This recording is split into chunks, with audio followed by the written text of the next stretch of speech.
Jim, okay, how you doing? We're doing fantastic. There's 2 days to go. The New Blue Ele- Party's first election campaign, voting's on Thursday. And I'm really happy that you gave me the opportunity to come on. So thank you for devoting some time to Ontario provincial politics.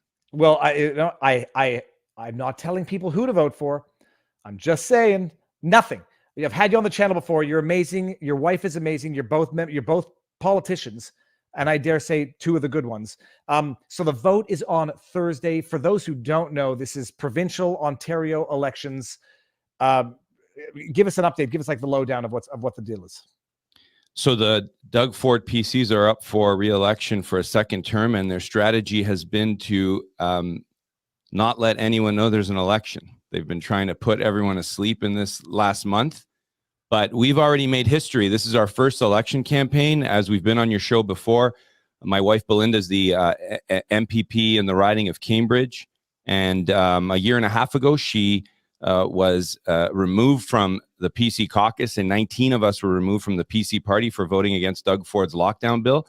And we've been working diligently for a year and a half with our members on the ground and our riding leaders. And we were the first party to register 124 candidates, which is one candidate for every single riding in this election.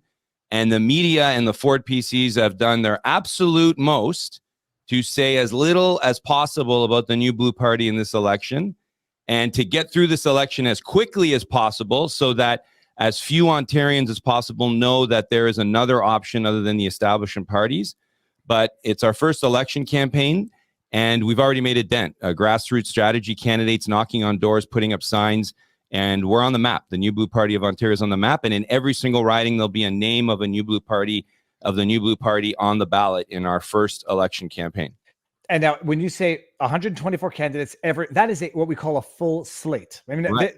I think some of the major political parties don't even run a full slate, despite being established for a long time.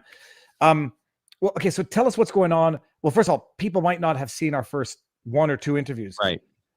Give us a bit of your rundown, a bit of your wife, and tell us who you are, what you've gone through to get to where you are, before we even get into some of the issues that are facing Ontarians right now. So that could probably eat up half of the 1 hour, maybe the whole hour. So I'll try to do the short version. If you want details, you can check out newblueontario.com. But let me just try to do the short version, and you're going to jump in and cut me off if it's dragging on too much. We did everything we could for years to work from the inside. That's what the establishment and the lobbyists like to say. You got to work it from the inside. You got to be patient. And that's what we did. Axe the Carbon Tax was a campaign I started in 2017. Then I pushed back against voter fraud, and we had thousands of supporters that were behind us in Ontario signing up to join the PC party to say, the carbon tax position, you got to be against it. Stop cozying up to Justin Trudeau. And they started determining who their candidates were going to be for the last election through voter fraud. And we did everything we could. My wife jumped into provincial politics in 2018, and she ran for the PC. She won a local nomination. We thought there was hope with Doug Ford in charge. But what we quickly saw in the first 2 years is the PCs were determined to just become the Ontario provincial wing of the Justin Trudeau Federal Liberal Party of Canada. I ran for PC president in 2018. They rigged an entire convention of over 1,000 people, and most of the establishment members at that convention stayed very quiet, didn't want to say a thing. That's still in court. In 2017, before that, they tried to crush our family over the Axe the Carbon Tax campaign by suing me. I won that court case in 6 weeks when a judge looked at it and said, no legal theory, no facts. And finally, the PC said, enough of this working from the inside, enough of this democracy. This is all nonsense. They corrected voter fraud because they don't have elections inside their parties anymore. Just Doug Ford picks all his candidates. So what a concept, right? You can get away with, you can solve voter fraud by just not having elections. And in 2020, my wife, the MPP for the riding of Cambridge, was the only current or former PC MPP and the only politician in Canada, federally or provincially, to vote against her own government on a piece of lockdown mandate COVID-related legislation. They removed her from caucus over one vote. They removed 19 of us on the Cambridge PC Riding Association. Thousands of people across Ontario who had been following us and were upset with the direction of the Ford PCs said, we need a new option. We have no one to vote for in 2022. And we started working on a new Blue Party of Ontario. This stuff takes a long time to put together. I had a health challenge in 2021 that we covered a bit, which slowed us down. 6 rounds of chemotherapy and 3 surgeries for my leg. I'm back and better than ever. There's no more cancer in my body. I go for checkups every 3 months. And I've been on the campaign trail all month as the leader of the new Blue Party. And we were able to get our founding constitution up, register ridings in almost every riding. As I said, register a candidate in every single riding. We had one gentleman who was forced by his employer on the federal government side to remove himself, but his name is still on the ballot. So we have a new Blue Party appearing on all 124 ballots in this election. And we have the new blueprint, our party platform, and we've been making a dent in our first election campaign. So beyond our expectations, and I've been traveling and spending the second last day, election day minus 48 hours with you. And we'll do another live stream tomorrow with Richard Sirrett, who you know. Absolutely. Richard Sirrett is on Saga 960 or Saga 690. I forget which one it is. I love her. I love Richard. What you just described, for anybody who has never dabbled in politics, it's almost I don't know if insurmountable is the right word. It's incomprehensible almost to fathom that you've done all of this. And this is not to kiss your butt at all. No butt, except for the butt. No butt kissing. It's inconceivable that you've done this in such a short period of time. What has been the workload like to get this done? Is this 24/7? And how do you raise money? How do you live while you're doing this? It's all fueled on the shoulders of our supporters on the ground. And it's only possible because people push us forward and our loyal supporters say, keep moving forward. And I'll be honest, when we were struck with my health challenge, it was after we announced the new Blue Party, because we announced it in October of 2020, and 2 months later I got diagnosed. And there were many times when you're like, I couldn't walk for almost a year because my right leg was broken. And I had a full leg cast from the top to the bottom of my leg, and I had to relearn how to walk. And there was many times when, I doubted it, and I said, what am I doing this for? Like, where is the end? I know why I was doing it, but when you're not feeling well, idle hands are the work of the devil, and the devil creeps in your mindset. But you look at all of the riding leaders that we have and all of the members and the supporters on the ground and the prayers that they would send and the calls and the emails and the messages. And they said, we will support you because you're doing the right thing. And we want you to keep moving forward. And we want you to take care of yourself and your family and our little guy first. But keep pushing forward if that's what you believe you need to do. And it is necessary for the future of Ontario because the best is yet to come. We just have to make sure we don't stop. And it was on all of my campaign stops. Last week, I did 4 stops, starting in Aurelia, ending in Sudbury, came back. 2 days ago, I went out to Alexandria and back on the same day. And every meeting we have with supporters on the ground, they look me in the eye and they give you all the motivation and all the fuel you need to keep going. We made an expansive process of applying to run as a new Blue Party candidate. And we had over 124 people eager to run. We had 3 nominations where more than one qualified candidate stepped forward in ridings, and more applicants than we would have imagined. And it's all very humbling. And whenever you get a roadblock or a trial or a tribulation, and doubt creeps in my mind, and you think maybe it's time to pack it up, you look a supporter in the eye and they say to you, you have given me hope again. I haven't voted for years, and you have given me hope to vote. And it's all the encouragement you need, and or that I need. And the other encouragement is every day playing with our son, Victor, and knowing that if we don't do what we're doing, things will get worse a whole lot faster. And my wife and I and our team, and with hundreds of people on the ground, we put it together for June 2nd in our first election campaign. So when you say you look in the eyes of supporters and it makes you want to, keep going and go harder. I don't know if it's being blackpilled, but I when I'm talking to people and they like do something, and I say I don't know what's left to be done here. But I do think if we are to see a party like your party with your principles and your policies actually succeed, people might be more convinced by my underlying theory that this has to be a political revolution, a political victory, and not anything else. What the biggest policy questions before we'll get into Justin Trudeau's announced gun ban, because it does have local municipal level consequences. Yes. What are the biggest policies right now of the Blue Party that you wish to implement if you are to, or at least wish to be meaningful opposition on if you get elected? You made a couple statements there, and there's a couple different points to pack in and respond to, in addition to your question about what we're running on. And the new blueprint is our platform. Did you know the Ford PCs don't even have a platform? They're running for re-election, and they haven't released an election platform. This is Google this stuff. And they are running on a budget they tabled on the last day of the legislature, and they threw the budget down and ran out of the building before Belinda could ask them any questions, before debate could be had, and they just got out of there. And Doug Ford's been hiding. The establishment media has been helping him because they set up these rules for the debate, the leaders debate, and they said you need to have a sitting MPP and a candidate in every riding, and we achieved that.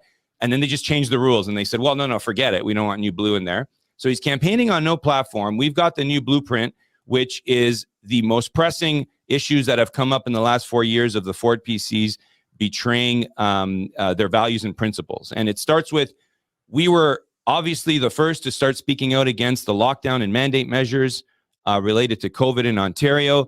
The Doug Ford PCs have been running away from it, and we knew they were going to do that, but we are calling for a ban on COVID vaccine passports, using legislation and fines to do that, whether it's in the private or the public sector.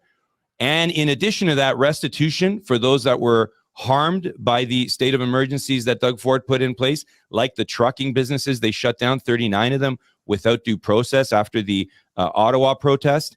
And in addition, a rollback of all of the PC's legislation in the last 2 years related to COVID, including Bill 100. But we knew that this was going to have to be a party built more than just on lockdowns and mandates, because the Ford PCs were going to run away from their record. And the other items that we're talking about, getting rid of the taxpayer subsidy for political parties in Ontario. Many people aren't aware that in the last 10 years, the Liberals, the NDP, and the PC party in Ontario have been operating and funding their operations through taxpayer money on a per vote subsidy basis, over $100 million in 10 years. The Ford PC said they were going to get rid of it. They brought back the subsidy and increased it by 40%. And renewing political accountability starts with getting taxpayer money out of the pockets of political parties. We're the only party campaigning on that. They gave the lifeline to the Toronto Star, which was going bankrupt a couple of years ago. They gave them an online gambling license. We need one provincial party in Ontario that stands up for free press and defunding the establishment media. That means canceling the Toronto Star's online gambling license. And I'll give you the next three top headline items that I guess I would say gets a lot of support for us. In healthcare, rehiring the nurses that lost their jobs and other healthcare workers as a response to, or in relation to, the mandates that we saw come in place with the Ford PCs. Belinda was the only MPP to stand up against critical race theory in our schools with that Bill 67 that we covered. So we're talking about banning critical race theory and left-wing political ideologies from the classroom, and offering tax credits for those who choose to homeschool or have alternative education, and because they can't wait for the New Blue Party to reform the education system. And finally, on the economy, tax relief by reducing the HST, getting rid of Doug Ford's industrial carbon tax. Yes, Doug Ford put in an industrial carbon tax, similar to what happened to you guys in Quebec, and taking down the wind turbines so we can reduce electricity rates and get Ontario's economy back up and running. Those are the 7 key points of our new blueprint and our party platform. And the Ford PCs have no platform other than to extend the legacy of the McGuinty-Wynne Liberals. I'm going to bring up the, we talked about the Bill 67, but let me bring it up just to refresh everybody's memory. Jim, you see this? Yes. Okay, so Bill 67, Racial Equity in the Education System Act 2022. A number of amendments. I just want to get to I want to get to some of the most important ones. Promoting racial equity in schools. Racial equity-related requirements to function on the council. Summarize this law for people who don't know. I mean, the headline is pretty self-explanatory, but they want to implement not equality, but equity. And those are two very distinct terms. What was the essence of this bill, which also made national headlines? This is a great example of one of many times in the last 4 years, the Ford PCs have jumped on board with left-wing ideology or top-down establishment ideology against the rights of taxpayers and parents. And they do it in the hope that the media won't actually expose what the details are. So an MPP in the legislature in Ontario put forward Bill 67 a couple months ago, and a nice, like you said, a headline or a title of the legislation that it'd be hard to disagree with. Everyone is against racism. And it went through the legislature, and not much was said. I think a couple articles on True North News were talked about it, spoke about the details of the bill. And the foundation of this bill is based on critical race theory, even though they don't actually say critical race theory in the bill, because the foundation of the bill, and if you hear the MPP who tabled it and her presentations and her speeches inside and outside the legislature, it's based on the idea that our schools in Ontario are all systemically racist. And it gets even worse when you read into what they planned on doing to combat quote unquote systemic racism in our schools, which is to fine students or others, teachers, parents in the education system for subconscious racism. And we'll define, they were planning on defining what that is later on. And the Ford PCs in the legislature, every single MPP in the legislature, even independents like Rick Nichols, voted in favor of this bill. Belinda was the only one to vote against it at second reading, because we need 3 readings for something to become law.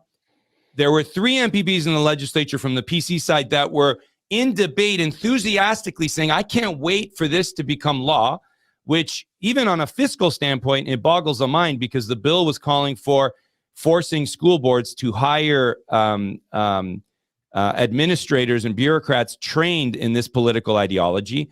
After Belinda voted against it at second reading, you were so gracious to have us on and cover how important it was. Many others started talking about it, even though some of the others didn't mention that Belinda was the one that voted against the bill. Conrad Black wrote about it in a very good piece about us just a few days ago in the National Post, and he mentioned Belinda voted against it.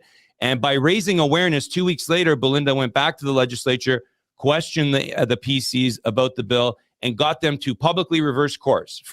It's amazing how opinions and the science can change in 2 weeks.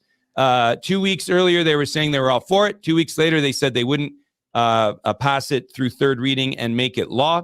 And on the last day of the legislature, she was able to table and read out and put on the record of the Ontario legislature a petition that we had at stopwoke.ca against critical race theory in our schools. And that all came together very quickly in 2 to 4 weeks.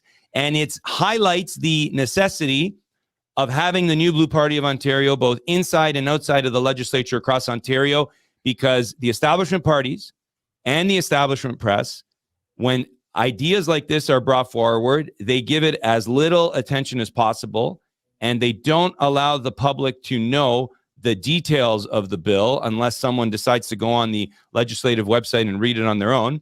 And it's important that we talk about this stuff, raise awareness, and get the grassroots effort to push back. And it can provide results if that is done. And so the bill is dead in the water. It's not coming back anytime soon that anybody knows of.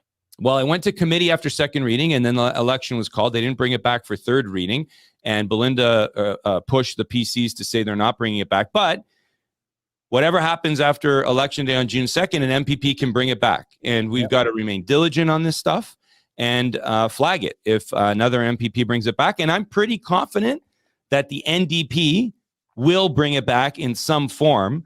And the PCs, if no one's looking and no one's talking about it, they'll just enthusiastically pass it. The best part of this that I also forgot to mention was the local media in Waterloo Region demanded that Belinda explain why she voted against the bill. And there was an article written up where she explained it better than I just did.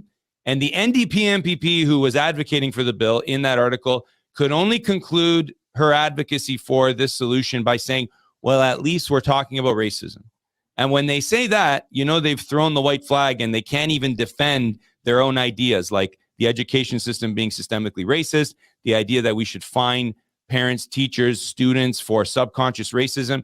And that was only possible by you and others raising awareness to it, and Belinda taking the lead, and our grassroots supporters contacting MPPs and saying this is outrageous. Yeah, they use the same justification with Jussie Smollett. Like, after the hoax became known, they say, well, these things do happen and it's important we talk about it. Right. That law, or that proposed bill, which basically, like we discussed at the time, presupposes racism within the educational institution. If it's there, I don't think a law, if it's in the system itself, a law is going to do nothing. If it's in the system itself, have a look at the system. It's possible that it's not actually in the system, but it's actually only in the eyes of these politicians who want to create the problem so they can then solve it. Talking about institutionalized racism in the education system, while at the same time implementing these vaccine passport bans, which disparately impact certain races and certain minorities. So yeah, it's ironic that there might actually be some form of institutionalized racism. It just might happen to be with the policymakers and not the institutions or the people. But on that subject of sorts, I guess we've got to know your position on the Ottawa protest, because I mean, although that made national headlines, it was something of an Ontario issue. You're going to be asked to opine on it. I don't know what you said publicly or what your position is publicly. How do you feel about the protest itself, the government response from Ottawa to the federal, and what would you have done differently? Well, I was there the first weekend, the Friday, Saturday, Sunday of the Ottawa protest, the trucker convoy. And the New Blue team got there, and it was very peaceful, and it was very cold, but it was very peaceful, and there were lots of people. And we were proud that we were able to get speakers and a mic on a flatbed. So the New Blue team locally and our candidates led the way. We rented a speakers and a mic on that Friday and Saturday. We put it on a flatbed, and it allowed for the crowd to hear from speakers, including Ezra Levant. And because it all just came together so quickly, and we were happy to do whatever we could to just help out. And the convoy was not about me. It wasn't about others. Some of the others that decided to label themselves as leaders of the convoy protest tried to turn the convoy protest into something that was driven by them. I'm thinking of one or two of them that decided to run in this provincial election against the New Blue after the fact. But the crowd was peaceful.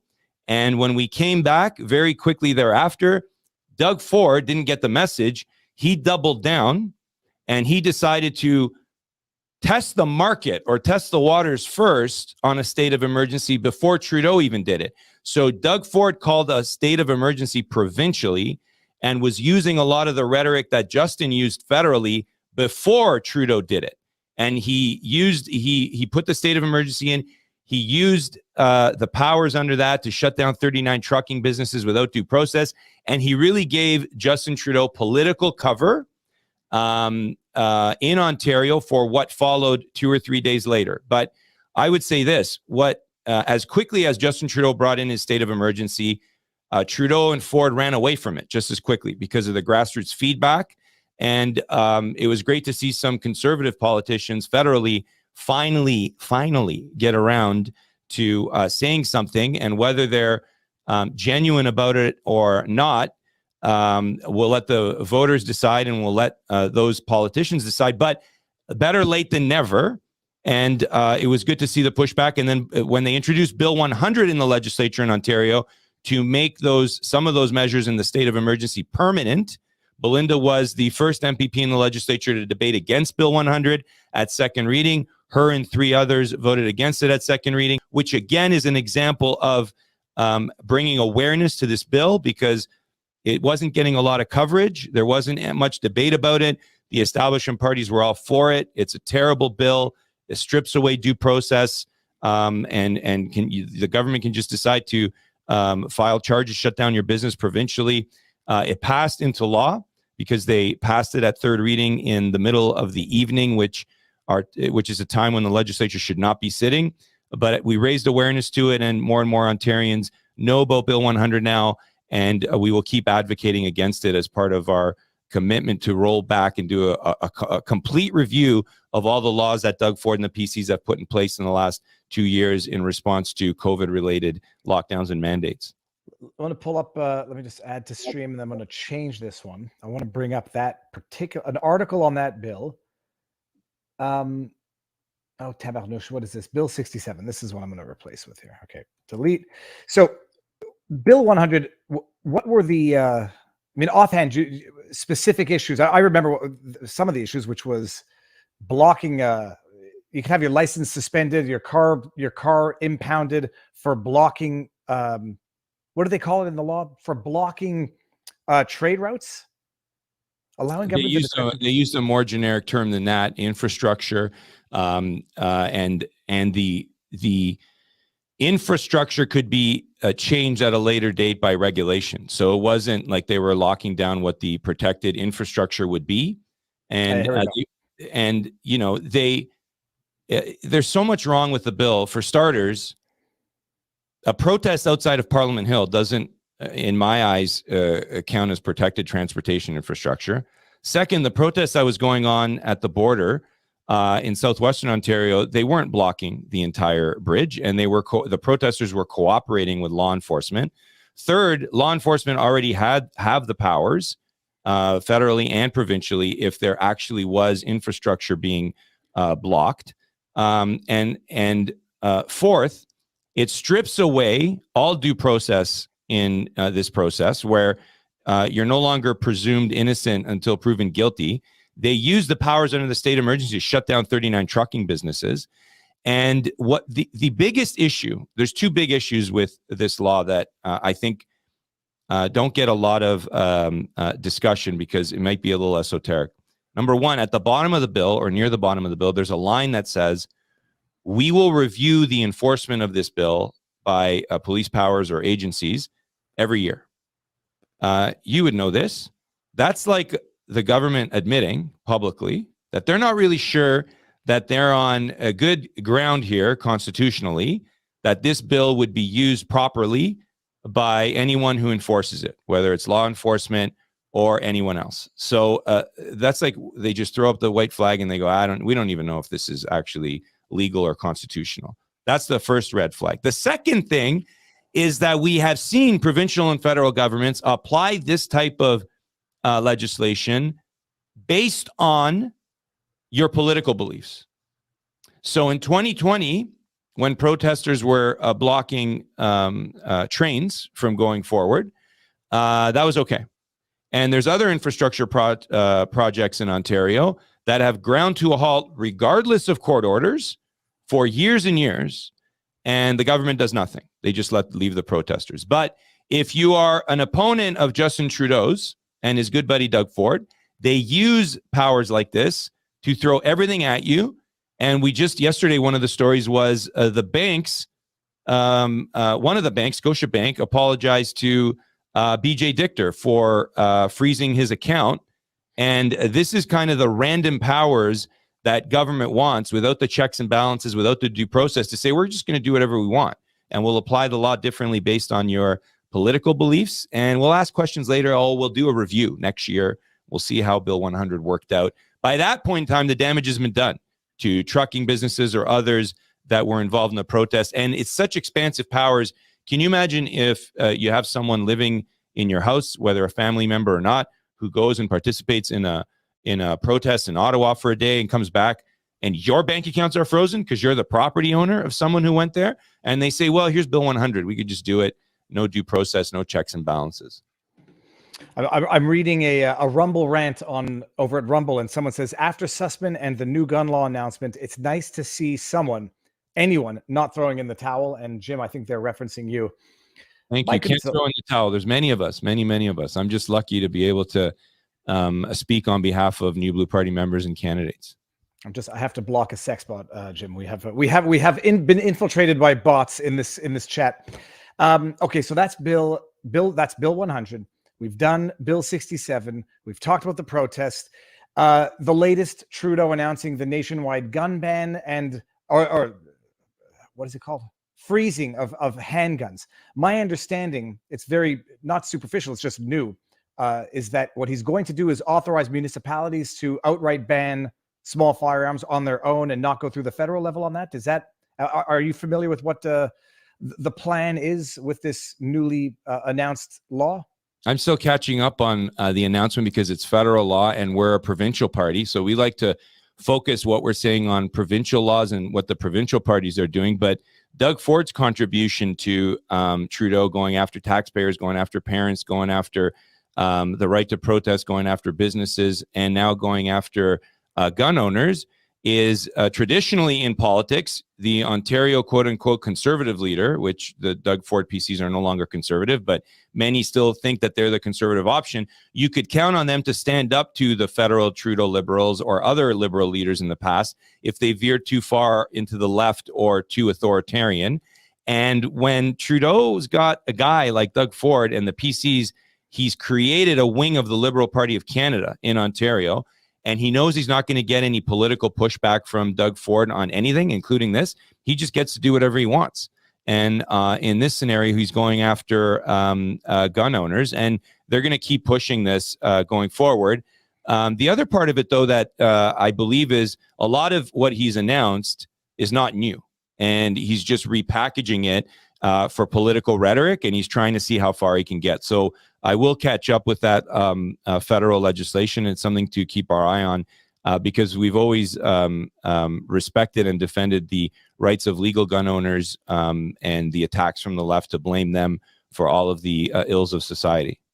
Yeah, the buyback and the 5 rounds per magazine, that I think is older. That I think he is rehashing old stuff. I think the new stuff is the outright freeze on small arms. And he's going to just create a black market for this stuff. He's going to make it bigger. The whole issue. I'll get to it when we're done with the interview. I'm going to get to some of the articles. The black market is the problem, not the lawfully procured firearms.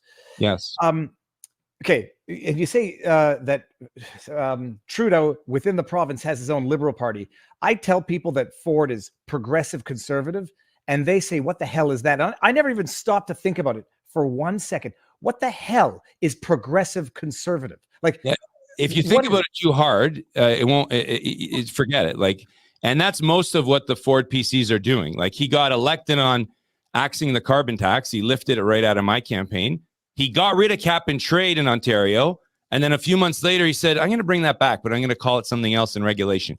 He got rid of the green vehicle, the electric vehicle subsidies that Kathleen Wynne and Dalton McGuinty were doing. And then he brought it back bigger and better, hundreds of millions of dollars funding to industry to say, I'm going to create this industry and it's going to be entirely dependent on government funding. So it doesn't make any sense. It's something that's been passed down through generations and generations in our political system. And I believe it was probably like 100 years ago, there was a blue party from Lower Canada, and they merged with another party to create the Conservative Party. And somewhere along the way, someone said, let's take this conservative thing over and insert the name progressive. And it allows the PCs to say, look, conservatives in our name, but really we're progressive. And it's gotten so bad under the Ford PCs, under Doug Ford, and even before him with the prior leader, the PC Party of Ontario has made a decision, strategic in their mind, to become the wing provincially of the Justin Trudeau Liberal Party of Canada. They don't even pretend anymore. The most they pretend is they see the New Blue Party. They hope that we wouldn't get 124 candidates. They threw everything they could at us in subversive measures by saying others were going to start parties. We still got 124 candidates. So now they come out and they campaign without a platform, and they do a couple of things. They say, you got to vote for us because the other guys are worse. Right, worse. Okay. They run ads and they use our rhetoric. They're using our rhetoric on ads, attacking the NDP and saying the NDP might bring back lockdowns like they did. And it's like they're projecting onto the NDP what they plan on doing after the election. And then they send out some teasers in their budget, like a tax cut for 6 months on gas. And then you've got to read the fine print that says only for 6 months, only for 6 months. So we have to keep pushing forward.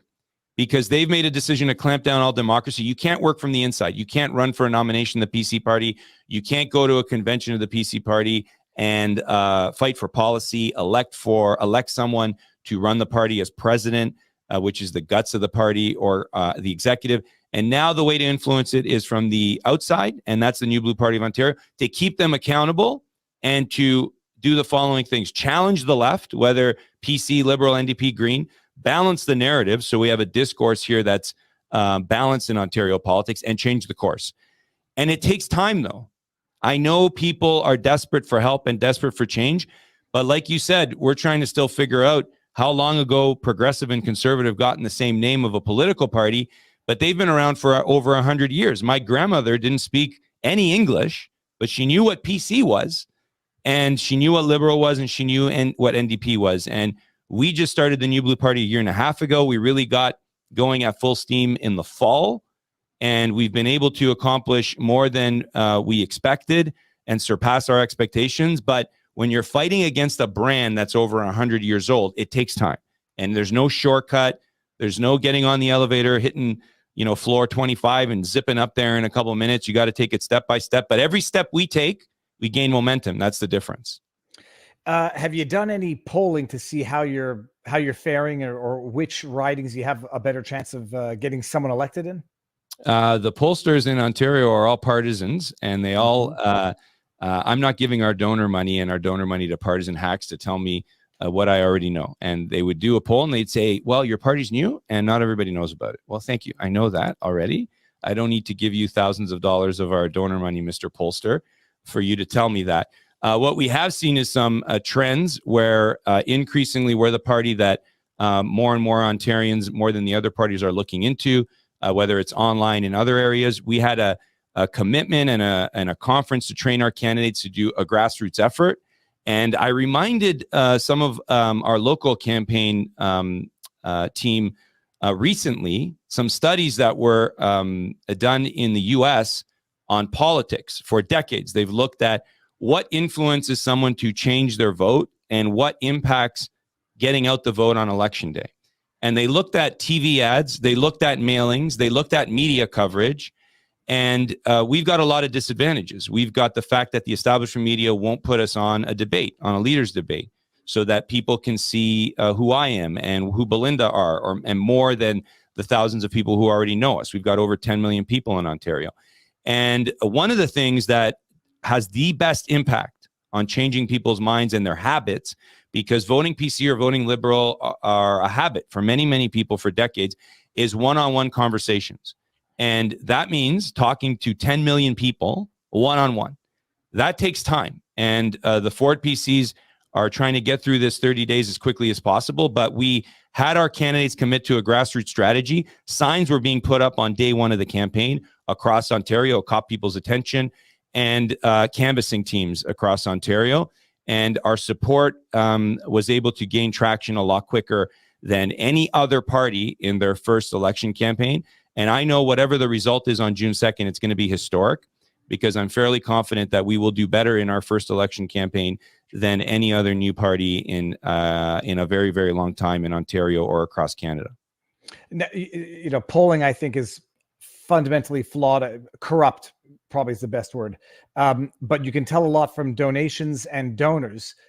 I don't know if I'm allowed asking the number, but how have your physical donation, like monetary donations, fared, and what indication has that given you of grassroots support for the party? Well, we've been very fortunate since we announced to be supported by grassroots donors. The establishment parties, like the PCs, get $5.9 million a year in taxpayer money. It just goes to them. And we don't have that because they designed the law when they brought it back to say if you're a new party, you don't get any. So they've already, I guess they need the help. That's how much of a threat we are. They need to give themselves taxpayer money. I've been so busy leading the party, our CFO's on top of the dollar values, but we're able to afford lawn signs, generic New Blue Party of Ontario lawn signs that our party, from a central standpoint, had them ready to go on day one of the campaign. So right away when we got started, all of a sudden people were seeing New Blue Party of Ontario lawn signs across Ontario. And then our candidates were fundraising and getting their own lawn signs up and running throughout the 30 days. We were running radio ads in a lot of radio stations in all parts of Ontario, and that all helped to raise awareness. But I can't stress enough, we always need more support on the ground, but the one thing that we need, and we're very grateful to those who spend their hard-earned money and give their donations to the New Blue Party, and they get a tax credit at the end of the year. But the one thing is awareness. And when you start a new party and you're a year and a half out to get going and you're really full steam ahead in the fall, many people will not know about us, will not know there's an option.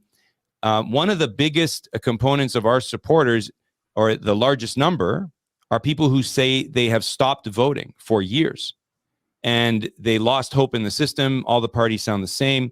No one was speaking towards their values and principles, or they were pretending, like the PCs. And we have a lot of supporters who've come out to volunteer. They're putting up signs across Ontario, and they say, I've never had a membership in a party. I haven't voted in years.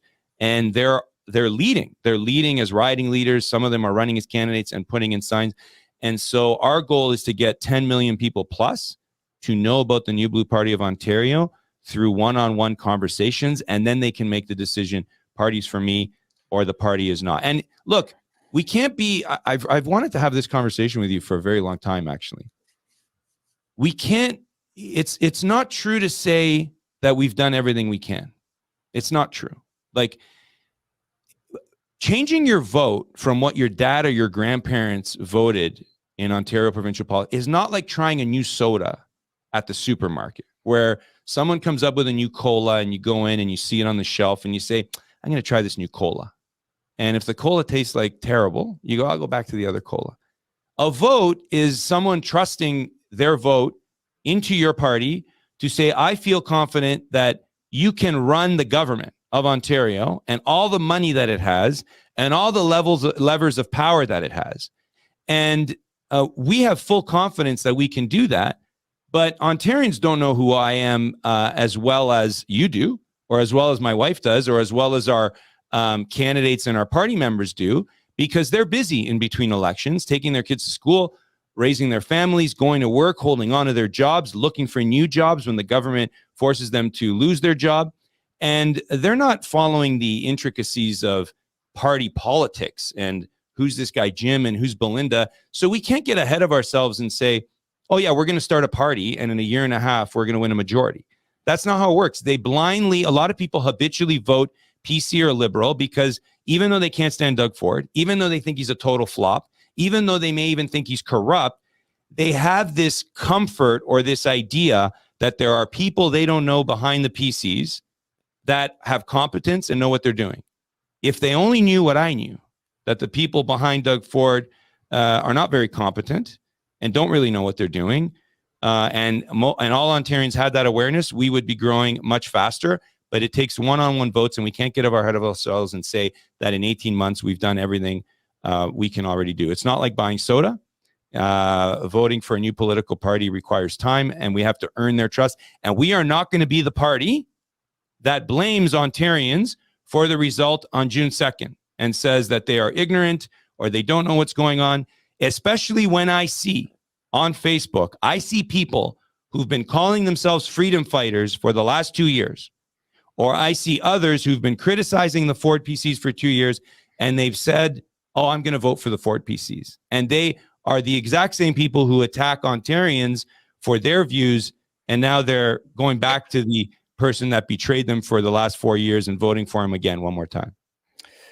Okay, highlight their guy TV. Hi there, guys. TV says, Viva, he said tear down the windmills. Can you get him to clarify that? Sounds like a waste and a political show.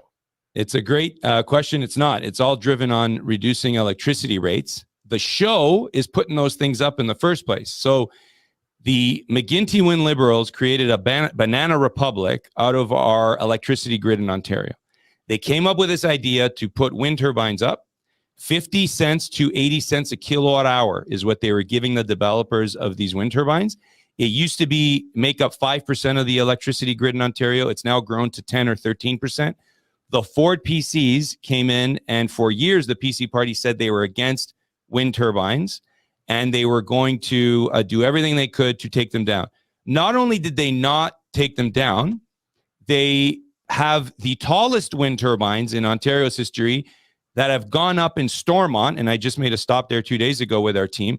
They went up in Stormont, 29 of these things, the tallest in Ontario's history. They look like the aliens landed. It's so terrible how they've destroyed the landscape across rural Ontario. But the real tragedy with these things is the fact that electricity rates in Ontario have tripled in 20 years, if not more. And the primary source for driving up the cost is the wind turbines. And we don't even use most of the wind electricity because it's produced in off-peak times. So we have to dump it because you can't store it. We dump it into neighboring jurisdictions for pennies on the dollar while we're paying the developers 50 to 80 cents to produce it. And sometimes the Ontario government pays neighboring jurisdictions to take the electricity, and we're overproducing electricity because the rest of the grid to make room for the wind turbines is underproducing from where it could. And so you could remove or decommission the wind turbines, bring down electricity rates, and you wouldn't even need to replace it in the short term.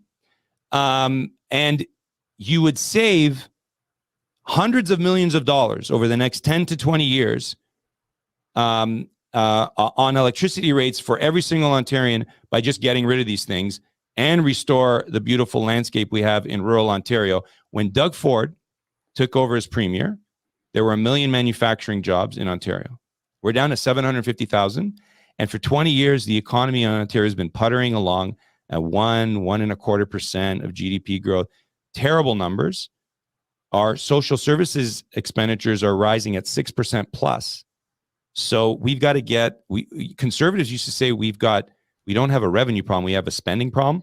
With the Liberals and the PCs, we have both. And if we don't get our economy growing again, I fear drastic cuts that are going to come in the future. The only way to get the economy growing again is to get electricity rates down. And the only way to do that is get rid of the wind turbines as soon as possible. One more thing, David. They used to say in the PC party, you can't do that. If you take down the wind turbines, what happens to the message you're sending to the investment community?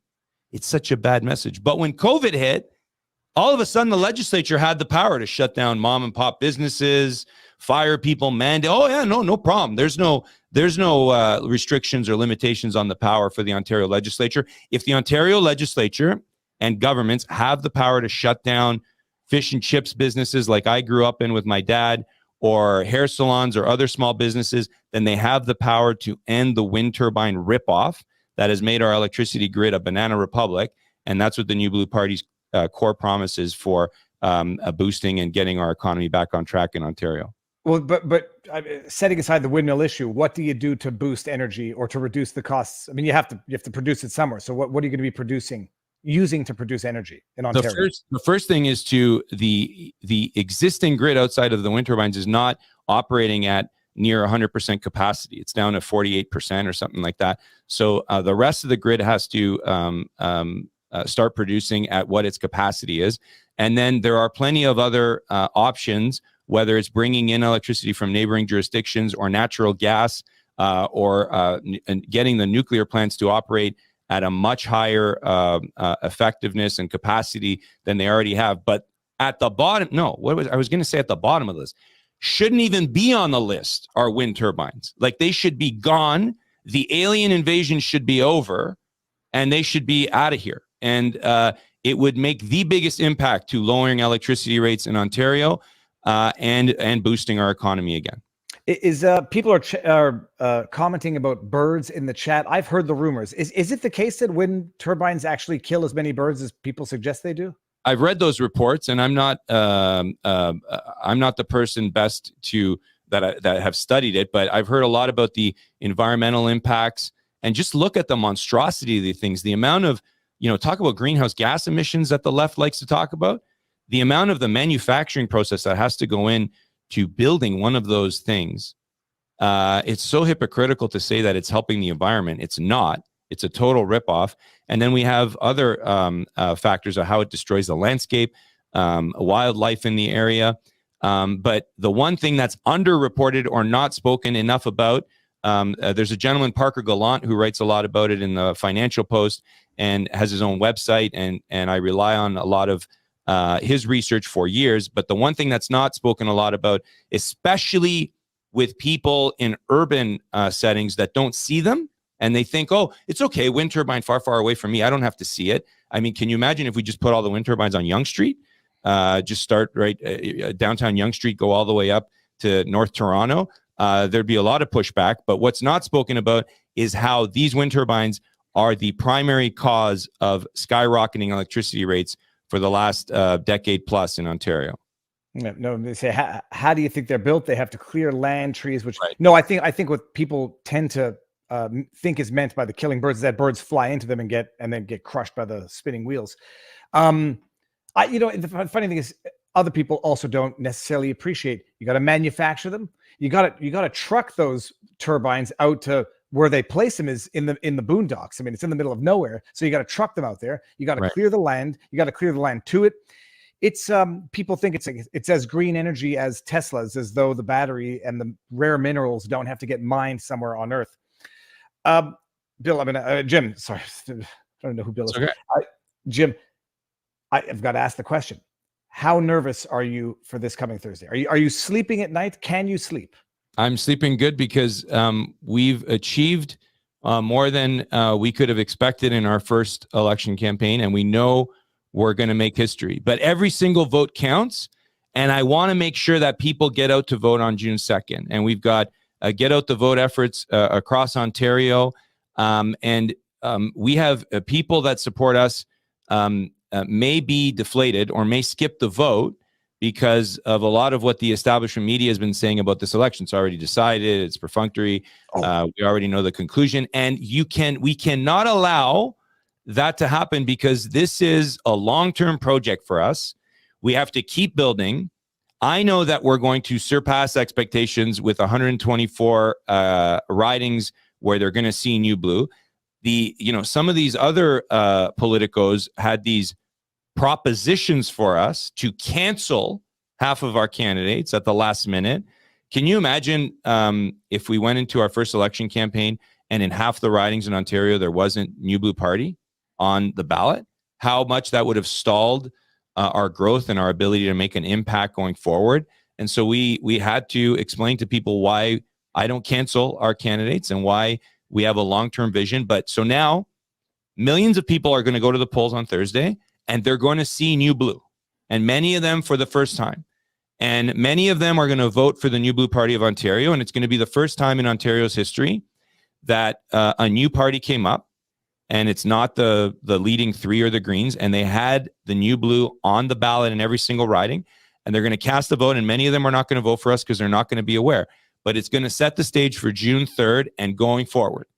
And we're going to keep pushing forward, we're going to keep moving forward, and we're going to keep building, because every step we take, we gain momentum, and we're very, very excited for the future, and we're going to keep the establishment parties accountable and their feet to the fire outside the legislature going forward on June 3rd, hopefully inside the legislature as well, because the best is yet to come. Okay, this was the question I had before I forget. People are saying voting is rigged, yada, yada. Are you using electronic voting machines in the Ontario provincial elections? So they've got Dominion voting machines, and they didn't tell us as a new party that they brought them in I think half the polls. They brought them in 2018 at a few polls. And it was, in fact, the Ford PCs who made a public letter to Elections Ontario about these machines.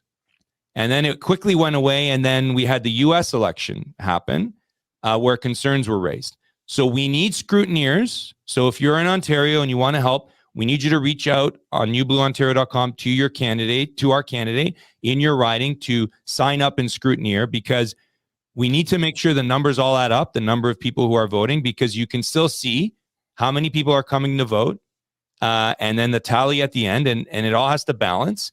And we can access the ballots after the fact if we need in a close race.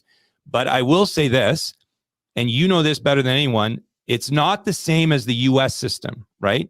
Because the U.S. system has a lot of controversy for a variety of reasons. Number one, And every state and in many towns and municipalities, they create their own way of voting for the same election. And they change the the mail-in process. They change what the ballot looks like. They have ballot harvesting, where someone shows up, some Democrat shows up with 1,000 ballots and they are submitted. We don't have that in Ontario. There is mail-in ballots, but it's uniform process from Elections Ontario. The ballot's the same in every poll and every riding. The system is the same. The cutoff is the same, and there's no ballot harvesting where someone can't show up with more than one ballot. So we have to be diligent and keep track of what's going on, because in every election there's fraud. Like and no one would say otherwise unless they're just making it up. But it's important to minimize the fraud or minimize someone that's showing up to vote 2, 3, 4 times. And that's only been done through scrutineering. Just so YouTube knows, we're talking about the Canadian election, because you can't use the F word in the context of American. Now, by the way, I actually didn't, I had heard and I just Googled it now, but I was not aware that in Ontario, you're using electronic and Dominion. In federally, it's paper ballot. That's right. We don't have that concern. Yeah, I can see people being a little skeptical now. Yeah, absolutely. But there's many reasons why we shouldn't do what we're doing and we shouldn't vote. And if we do that and we don't vote, the establishment parties win. If we don't vote and our people if we stop running candidates and we stop this advocacy and we stop talking about what's going on, the establishment parties win. They don't have to respond to the New Blue. They don't have to run away from their record on COVID for the last 2 years. They don't have to pretend they're bringing in tax cuts for a campaign. And so do not be discouraged by the reasons that by the things that are in the way to hold us back. Be encouraged by the fact that what we're doing is the right thing to do, and that we're going to keep doing it past June 3rd, and that more and more Ontarians that learn about the New Blue Party want to support us, and we will make a dent, and we will continue to have an impact. For crying out loud, Dave, I started the Axe the Carbon Tax campaign in 2017, and Pierre Poilievre's running for federal leader now, and the one thing he says every day is axe the carbon tax, axe the carbon tax. And the entire conservative establishment was trying to pretend that they had never heard of this axe the carbon tax campaign for 7 years. And so if that's not an indicator of how we change the rhetoric and we're forcing political parties to turn their positions and adapt and adopt what the grassroots are telling them, that is the best indicator. And Roman Baber's running for federal leader. He's talking about lobbyists. Boy, I wonder who started talking about lobbyists taking over political parties in Ontario and federal politics. It was me and Belinda. And we've had other politicians talking about internal party elections and how they're rigged in Ontario and in Canada. And so this will continue to change the narrative. And there's every excuse in the book to stop, including how terrible it is that they're using machines. I mean, we want to see the ballots and we want to count them, but we've got to keep moving forward. All right, last question. I know people have been asking it. Two-part question. What's your take on the WHO treaty that's currently being discussed in Davos? And no one's going to find you or Belinda on the WEF website anytime soon? They would never let me in. I just mentioned the Axe the Carbon Tax campaign, and those who followed us know our position on international treaties and that we're against international bodies setting policy for local governments, whether it's at the federal, municipal, or provincial level. And you know how they know that? Because I was the guy saying back in 2016 and 17, when Doug Ford and the PC Party and Patrick Brown and all the others said, oh, it's okay, Paris Accord. Yeah, we'll achieve the Paris Accord. Yeah, we'll do that. We'll sign up for that. I was the guy that was saying Canada should not be going around signing international agreements and then coming back and Trudeau telling provincial leaders and municipal leaders, I made this agreement and I want you to do everything you do municipally or provincially to achieve those obligations. That is backwards. That is upside down. It is about local government and it is about being accountable to taxpayers. So whether it's the Paris Accord, WEF, WHO, I am the longstanding guy that has been saying in provincial politics in Ontario and federal, policies should be set, whether it's on healthcare, whether it's on greenhouse gas emissions, on the views and being accountable to the people you represent and your own taxpayers. And we talked about it with the Paris Accord in 2017, put it on the map, and my views are the same. But the New Blue Party is a provincial party, and we focus on talking about what provincial and municipal politicians are doing in Ontario. whether it has the WEF label on it or the WHO label or not. Because a lot of the ideas come into Ontario politics and they might not tell you that they went to Davos. They might not tell you that they are reading what the international bodies are doing. But the ideas are very similar. So we call it out whether it says sponsored by Davos or not. And it's important that we don't lose focus and spend all our time talking about international treaties and not hold the feet to the fire of municipal, local politicians in Ontario and provincial politicians who are doing the exact same thing, but no one's talking about it because they're not being held accountable. There was one amazing, sorry, I know we're out of time, but don't worry. In Waterloo Region, they passed this law and we missed it.